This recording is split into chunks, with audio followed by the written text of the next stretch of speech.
अपनी वाणी में कहते हैं, उसका कारण है कैकेयी के पिता।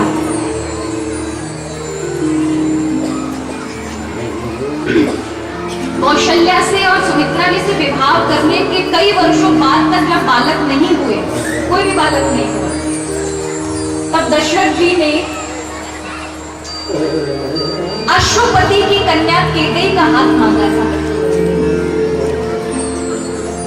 कैकेयी के पिता ने विवाह की शर्त तो मंजूर की, लेकिन अपनी शर्त रखी कि मेरी बेटी के गर्भ से जो बालक होगा वही राजकुमार राजा बनेगा, राजगद्दी पर बैठेगा। अगर आप स्वीकार करें तो मेरी बेटी के साथ क्या करें।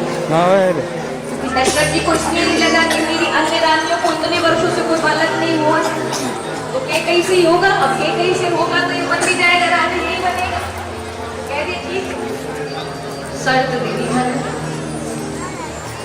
इस कारण से अगर देखा जाए तो भरत राजगद्दी के अधिकारी बंद, लेकिन यहाँ दशरथ जी इसलिए फंसे हुए हैं क्योंकि परंपरा में बड़ा बालक ही राजगद्दी का अधिकारी होता है। यहाँ हेडलाइंस देखने के आते हो। यहाँ विधाता ने घटना ऐसी कर दी कि वशिष्ठ जी ने कहा 4 पुत्र होंगे, 4 पुत्रों में 3 माताओं को बराबर अधिकार बांट दिया गया।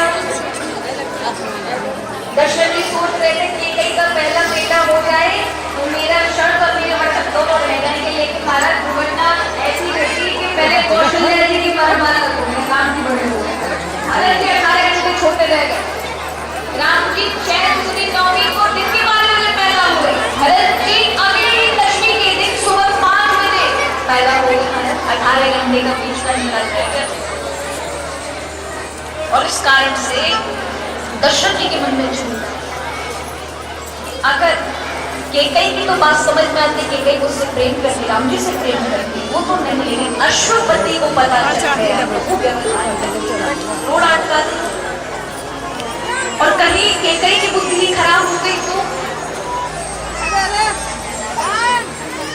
कुछ न कुछ व्यवधान आएगा। रात्रि के समय खुद ही अपने मुख से जाएगा।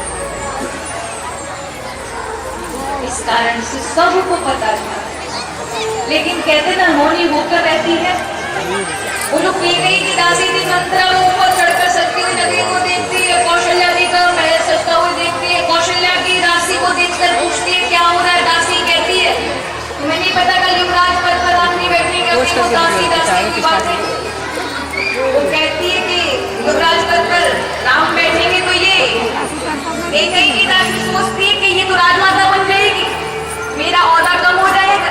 कि अब तक कैकेयी क्यों ही सब प्रेम करते थे, राजा कैकेयी के महल पर रहते थे, सब कैकेयी की चलती थी। अब राजमाता वो बन जाएगी तो उसकी दासी ज्यादा महत्वशील हो जाएगी, हमारी अहमियत घट जाएगी। तो महाराज उसने जाकर के कैकेयी को भर।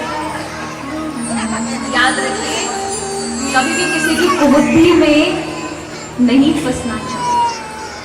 लोग दूसरों के बहकावे में, दूसरों की कही हुई बातों में बिना सोचे समझे निर्णय ले अपने रिश्तों के संबंधों में हमारा दरारें डाल दे। याद रखिए, जब आपके बीच में आप किसी से प्रेम करते हैं, आपका कोई परिवार का सदस्य है, आपस में लड़ाई झगड़ा हो रहा हो, किसी तीसरे को बीच में घुसने मत देना। अपनी लड़ाई अपने तक ही सीमित रखो। आप दोनों में तो हो सकता है 2 दिन 4 दिन 5 दिन के बाद में सुलझ सकते, लेकिन कोई तीसरा बीच में बैठ गया ना महाराज तो बनने वाली नहीं, बिगड़ी जाएगी। इसका मतलब ये होता है कि 2 के बीच में विश्वास का खत्म हो जाना ही तीसरे का आमंत्रण होता है। जब आप 2 के बीच में अविश्वास पैदा हो जाए तब तीसरे की जरूरत पड़ती है।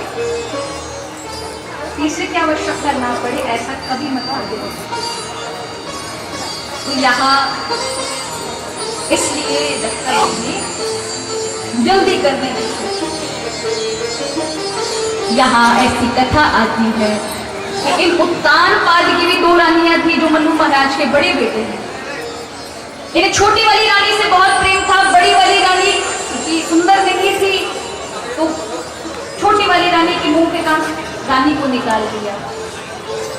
इसी बड़ी वाली रानी के पुत्र हुए ध्रुव जी, जिन्होंने भगवान की तपस्या करके भगवान को जब माता ने इनका अपमान किया तो ये दुखी होकर के जंगल की ओर निकल गए। जब जंगल की ओर गए, रास्ते में नारद जी ने भी कहा, पुत्र चिंता मत कर, देखो भगवान के लिए जब आप उनकी मान के लिए पैर बढ़ाते हैं तो रास्ते भगवान को तुझसे सुलझे न तेरे उलझे हुए धंधे, तुझसे सुलझे न तेरे उलझे हुए धंधे, तू मेरे मालिक पर छोड़ दे, तेरी हर मुश्किल को आसान कर देगा, जो तू ना कर सका वो भगवान।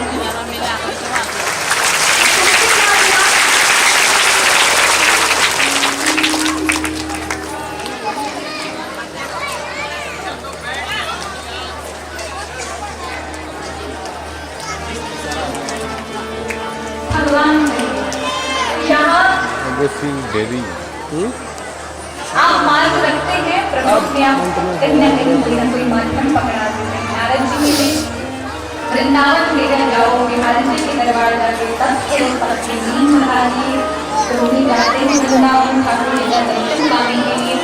हम भी हमारे बीच में हम बिहारी भी आएंगे, देखो वृंदावन से चल के बिहारी भी आएंगे, हमें दर्शन कराएंगे। आप में से जिसने बिहारी जी का दर्शन नहीं किया हो, वहां दर्शन कर पाएंगे बिहारी जी कैसे दिखते हैं, कैसी उनकी झांकी। तो आइए बड़े भाव के साथ